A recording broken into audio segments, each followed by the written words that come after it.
श्री गिरिराज रण की जय, श्री वल्लभाधीश की जय। 14वें अध्याय का 3रा श्लोक प्रारंभ करना है। संबंध पढ़ लेते हैं। जो भगवान की सधर्मता को प्राप्त हो जाते हैं वे तो महासर्ग में भी पैदा नहीं होते, परंतु जो प्राणी महासर्ग में पैदा होते हैं उनके उत्पन्न होने की क्या प्रक्रिया है इसको आगे के श्लोक में बताते हैं। जिसको भगवत प्राप्ति हो गई वो तो वापस जन्म लेगा नहीं, पर जो जन्म ले रहा है उसके साथ में अब क्या प्रक्रिया होगी वो बता रहे हैं। मम योनिर्महद्रिहा तस्मिन् गर्भ दध्याम्यहम् संभव सर्वभूतानां ततो भवति भारत। यहां मूल प्रकृति को मद ब्रह्म नाम से कहा गया है। इसके कई कारण हो सकते हैं। जो मूल प्रकृति है उसे, पहला, परमात्मा छोटेपन और बड़ेपन से रहित है, अतः वे सूक्ष्म से सूक्ष्म भी है और महान से महान भी है। अणोरणीयात्महंतो महीयान, श्वेता श्वेतर उपनिषद। भगवान तो कण कण में भी व्याप्त है और बड़ी बड़ी सृष्टियों की रचना करने वाले सभी ब्रह्मांड उनमें भी वही व्याप्त है। बड़े से एक हाथी के अंदर भी वही व्याप्त है और एक चींटी के अंदर भी वही व्याप्त है। परंतु संसार की दृष्टि से सबसे बड़ी चीज मूल प्रकृति ही है। संसार की दृष्टि से अर्थात संसार में सबसे बड़ा व्यापक तत्व मूल प्रकृति ही है। परमात्मा के सिवाय संसार में इससे बढ़कर कोई व्यापक तत्व नहीं है, परमात्मा के सिवाय। इसलिए इस मूल प्रकृति को यहाँ मद ब्रह्म कहा गया है। मूल प्रकृति पूरा ये सृष्टि, हाँ, मूल प्रकृति, ये जो प्रकृति दिखाई पूरी सृष्टि, पूरा ब्रह्मांड, ये परमात्मा ही है। मतलब ऐसे देखेंगे तो सबसे बड़ा तो यही दिख रहा है ना, ब्रह्मांड से बड़ा क्या? ये ब्रह्मांड भगवान का रचाया हुआ है। ऐसा मतलब भगवान के अलावा सबसे बड़ा यही तो दिखता है। भगवान के बाद सबसे बड़ा ऐसे माया से उत्पत्ति हाँ, भगवान, भगवान के द्वारा ही उत्पत्ति हुई है, पर भगवान के अलावा बाद में सबसे बड़ा तो यही दिखेगा ना, इससे बड़ा और क्या हो सकता है? इस प्रकार से ऐसे कह रहे हैं। दूसरा, महत यानी महतत्व अर्थात समष्टि बुद्धि। समष्टि और व्यष्टि बताया था, है ना? व्यष्टि एक की बात हो रही है, समष्टि सबको मिलाकर बात हो रही है। तो महत यानी महतत्व अर्थात समष्टि बुद्धि और ब्रह्म यानी कि परमात्मा के बीच में होने से मूल प्रकृति को मद ब्रह्म कहा गया है। तीसरा, पीछे के श्लोक में सर्गे अपि नोपजायन्ते प्रलये न व्यथन्ति च पदों में आए सर्ग और प्रलय शब्दों का अर्थ क्रमशः ब्रह्मा का दिन और ब्रह्मा की रात माना जाता है। ऐसा कहते हैं, है ना, कि वो प्रलय कब? जब ब्रह्मा का एक दिन पूरा होता है तो एक बार आता है, फिर जब ब्रह्मा की एक रात पूरी होती है फिर से आता है प्रलय। क्योंकि ब्रह्मा की एक दिन और एक रात कितने कितने वर्षों का है? कितने वर्षों का क्या कितने बता रहे कि बहुत बता रहे। अभी आया था, भूल गए हम लोग। बहुत बड़ा, बहुत बड़े, बहुत लंबा, कुछ 6 अरब और उसके ऐसा कुछ। सही बात है, बहुत लंबा जोड़ा प्रोग्राम। तो इसीलिए कहते हैं कि भगवत प्राप्ति इसी जन्म में कर ले। अगर व्यक्ति अगर पुण्य करते करते भगवत प्राप्ति करने जाएगा तो फिर वो कैसे प्राप्त होता है? एक एक लोक से चढ़ते चढ़ते अंत में ब्रह्मलोक तक जाता है, और ब्रह्मलोक में फिर उसको वहां पे ज्ञान प्राप्त होता है और फिर ब्रह्मा जी के साथ मुक्त होता है। तो ब्रह्मा जी का मुक्त होंगे तब जाके तब उसको मुक्ति मिलेगी। पहले कर लो, वही तो कह रहा हूँ, कर लो, चलो आगे हो जाएगा, निश्चित है। मन मजबूत है, सब करेगा, ईश्वर पूरा ईश्वर करेगा। अतः उनका अर्थ चलो तो अच्छी बात है ना, जन्म नहीं होगा तो बढ़िया, भगवत प्राप्ति करनी है, जन्म लेना ही क्यों? दुखालय म शाश्वतम, दुखालय है ना, हमको जन्म लेना ही नहीं, हमको यूं भी नहीं लेना। क्यों आऊं मैं वापस इस दुखों के घर में? ये अशाश्वत है, परमानेंट। कलयुग में इसी जन्म में, कलयुग में क्यों लेंगे? इसी जन्म में आपको लेना है। बिल्कुल सही कह रहे हो आप। 10 साल के अंदर, हाँ बस इसलिए इसी जन्म में लेना है। चलो आगे। अतः उनका अर्थ महासर्ग यानी ब्रह्मा का प्रकट होना और महाप्रलय ब्रह्मा का लीन होना सिद्ध करने के लिए यहाँ मद ब्रह्म शब्द दिया है। तात्पर्य है कि जीवन मुक्त महापुरुषों का इस मूल प्रकृति से ही संबंध विच्छेद हो जाता है। ये तो हम जानते हैं, जीवन मुक्त महापुरुष हम कहते ही उनको है जिसका इस संसार से संबंध विच्छेद हो गया। कहते किनको है हम लोग? कोई बड़ा धनी व्यक्ति है उसको कहते हैं कि हम जीवन मुक्त महापुरुष, बड़ा पैसे वाला, बड़ा रूपवान, बड़ा बलवान, बड़ा धनवान, ऐसे किसी को कहीं नहीं रहे। त्यागी है उसको है बस। त्यागी मतलब क्या हुआ? संबंध तोड़ दिए, सब तोड़ दिया। सब वही तो। संबंध, जिसका संसार से संबंध विच्छेद हो गया पूरी तरह से, और सिर्फ एक परमात्मा से संबंध जिनका जुड़ा हुआ है। मेरो तो गिरधर गोपाल दूसरो न कोई, मेरा तो शब्द है, ऐसा है। इस तो उनको हम जीवन मुक्त महापुरुष कहते हैं। तो उनका इस प्रकृति, इस मूल प्रकृति से ही संबंध विच्छेद हो जाता है, इसलिए वे महासर्ग में भी पैदा नहीं होते और महाप्रलय में भी व्यथित नहीं होते, क्योंकि उनका इस प्रकृति, इस संसार में जन्म वही ले रहा है जिसकी कहीं ना कहीं कोई ना कोई कामनाएं बच गई, आसक्ति बच गई, या मतलब वही कर्म बच गया। अवश्यमेव भोक्तव्यम कृतम कर्म शुभाशुभम, हमारे द्वारा किए हुए शुभ और अशुभ कर्मों का फल हमें भोगना ही पड़ता है, और उसे भोगने के लिए हमें वापस आना ही पड़ता है।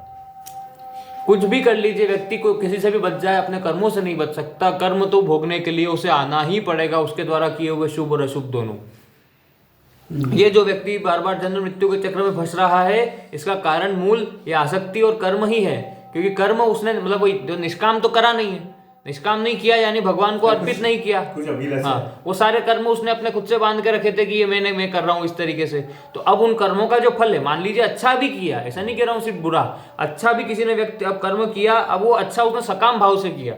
सकाम भाव से मतलब कुछ पाने की इच्छा से उस फल, अब उस फल को भोगने के लिए मान लीजिए इतना अच्छा, इतना उसने पुण्य किया, अगले जन्म में उसे बड़ा धनवान घर में पैदा होना है, तो अब उसे अगले जन्म में धनवान घर में पैदा होने के लिए अब रुकना पड़ेगा।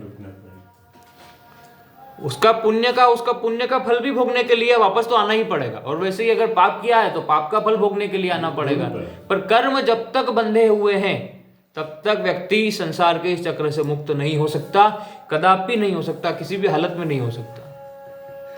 ऐसा कोई उदाहरण नहीं है शास्त्रों में कि जिसके कर्म बंधे हुए हैं और वो फिर भी मुक्त प्राप्त हो, ऐसा कोई उदाहरण। अच्छे भी कर रहे हो तो भी तो बंधोगे, अच्छे करने से कहाँ बात हो रही, अच्छे करे बुरे करे दोनों में बंध रहे हो ना। निष्काम करो, हाँ वही बात हो रही है, पर निष्काम हो कहाँ रहा है। और जाएगा ना, नियम बनाओ, मैं बनूं नियम, आपको मैं अभी यहाँ से जाऊंगा। सबका है, अब शुरू करें। सबका उत्पत्ति स्थान होने से इस मूल प्रकृति को योनि कहा गया है। इसी मूल प्रकृति से अनंत ब्रह्मांड पैदा होते हैं और इसी में लीन होते हैं। इस मूल प्रकृति से ही सांसारिक अनंत शक्तियां पैदा होती है। सब कुछ इसी प्रकृति में ही हो रहा है, प्रकृति से बाहर क्या, कुछ भी नहीं, इसी में हो रहा है। इस मूल प्रकृति के लिए मम पद का प्रयोग करके भगवान कहते हैं कि यह प्रकृति मेरी है। बात सही है, अतः इस पर आधिपत्य भी मेरा ही है। जो चीज मेरी है उस पर अधिकार भी किसका है, मेरा ही है। मेरी इच्छा के बिना यह प्रकृति अपनी तरफ से कुछ भी नहीं कर सकती। कल ही बात करी थी गुरुजी ने कि भगवान की मर्जी के बिना एक पत्ता भी नहीं हिल सकता। सही बात। यह जो कुछ भी करती है वह सब मेरी अध्यक्षता में ही करती है, और जो कुछ भी कर रही है वो मेरी अध्यक्षता में ही कर रही है। आगे, मैं मूल प्रकृति यानी कि मद ब्रह्म से भी श्रेष्ठ साक्षात पर ब्रह्म परमात्मा हूं। मैं मूल प्रकृति से भी श्रेष्ठ साक्षात परम ब्रह्म परमात्मा हूं। इसको बताने के लिए भगवान ने यहां मद ब्रह्म पदों का प्रयोग किया है। महद ब्रह्म से भी श्रेष्ठ परम ब्रह्म परमात्मा का अंश होते हुए भी जीव परमात्मा से विमुख होकर प्रकृति के साथ संबंध जोड़ लेता है। ये जो जीव है ना, गुरुजी वाली बात, इसने क्या किया कि परमात्मा का अंश होते हुए भी, ये तो हम कई बार बात करी है ना, कि आत्मा किसका अंश है, परमात्मा का, पर इसने संबंध परमात्मा से ना बनाकर संसार से मान लिया। बना तो सकता नहीं है, मान लिया, बना नहीं सकता पर मान लिया। और सब गड़बड़, ये मूल में यही गड़बड़ है, सब गड़बड़ की पोटली यही है कि शरीर से संबंध मान लिया। नहीं मानते तो सब गड़बड़ नहीं होती, पर यह है कि वो तो हो जाता है। व्यक्ति जैसे जब बालक का जब जन्म हुआ तब से जब बड़ा होते होते उसका अपने शरीर के साथ ऐसा तादाद में हो जाता है, फिर वो भजन के द्वारा धीरे धीरे वापस जब विवेक जागृत होता है उससे छूटता है। आगे, इतना ही नहीं, वह प्रकृति के कार्य तीनों गुणों से संबंध जोड़ लेता है। अब प्रकृति से संबंध जुड़ा, प्रकृति यानी कि शरीर प्रकृति का हिस्सा है ना, तो शरीर से संबंध जुड़ा तो प्रकृति से संबंध मान लिया, मतलब है ना, शरीर से संबंध माना, उसको ऐसा लगा कि मैं शरीर हूं, तो अब शरीर प्रकृति का हिस्सा है तो प्रकृति से भी संबंध जुड़ गया। प्रकृति से संबंध जोड़ लिया तो अब प्रकृति जनी जो तीनों गुण है, सत्य रज और तम, तीनों गुणों से भी उसका संबंध बन गया। अब वो तीनों गुणों के अधीन हो गया, वो है गुणातीत, वो है तो गुणातीत, तीनों गुणों के परे, पर आ किसमें गया? तीनों गुणों के अंदर। अच्छा बुरा दोनों में फंस गया। हम अच्छे के भी परे हैं, हम बुरे के भी परे हैं, हम पाप के भी परे हैं, हम पुण्य के भी परे हैं। आप बोल रहे थे अच्छे कर्म कर लेंगे, अच्छे भी करोगे तो अच्छा भोगने के लिए वापस आना पड़ेगा, वो बात हो रही है। अच्छा अगर सकाम भाव से करा है, मतलब सीधी सी बात है, आपने कोई कर्म किया, उसके बदले में कुछ फल चाहते हो तो उसके लिए वापस आना ही पड़ेगा ना, उसका फल भोगने के लिए। आप चाहते नहीं तो बात अलग होती है। ये चाह ऐसे अचाह हो जाना और अचाह हो जाना इतना आसान नहीं होता। हाँ, सही ये बात है। अभ्यास के द्वारा होता है।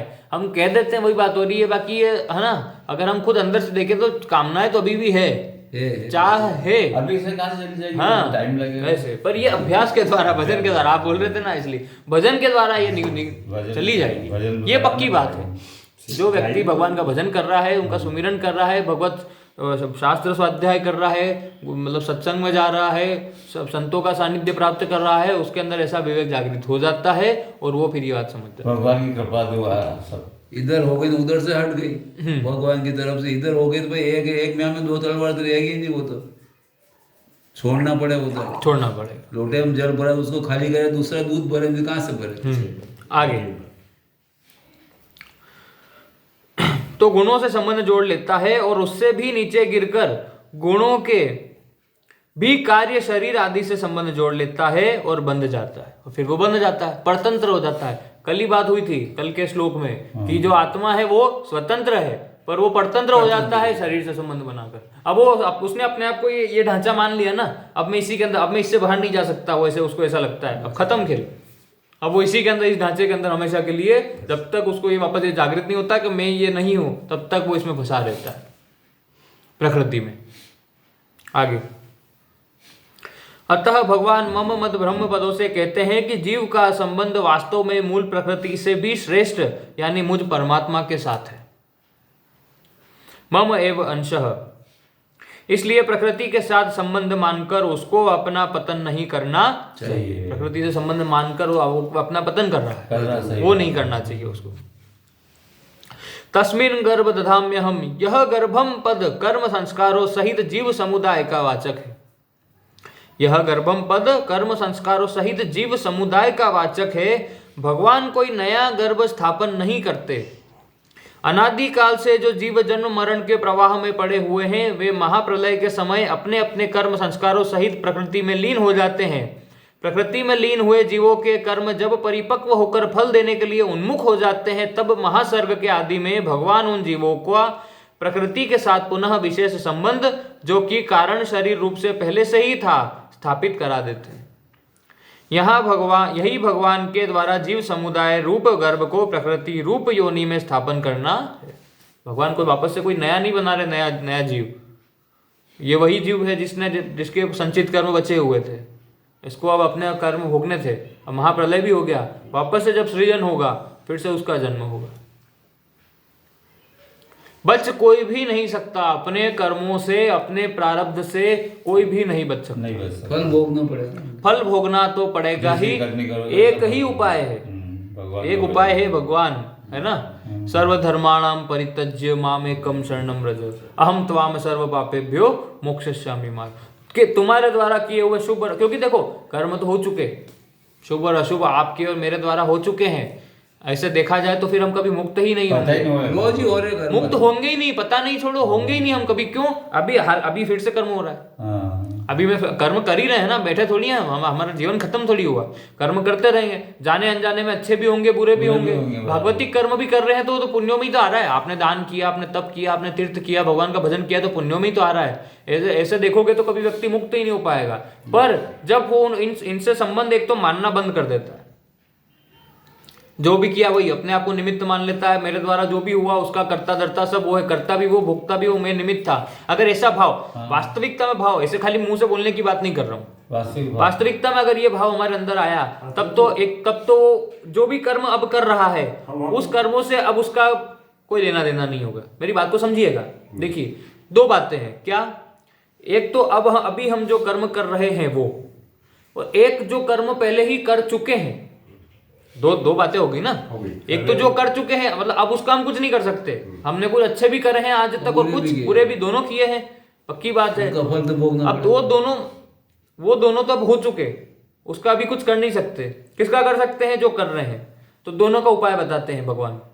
अभी जो कर रहे हो वो, है ना, उसको तो क्या करना है, अपने आप को याद, एक वो 2-3 भाव क्या, एक तो अपने आप को जैसे वही निमित्त मान लिया, मेरे द्वारा जो भी कर्म हो रहा है उसका कर्ता और भोक्ता दोनों प्रभु है, मैं नहीं, मुझे इससे कोई लेना देना नहीं, वैसे मेरा कर्म था, कर्तव्य था, बस करना है, उससे कोई संबंध नहीं जोड़ा।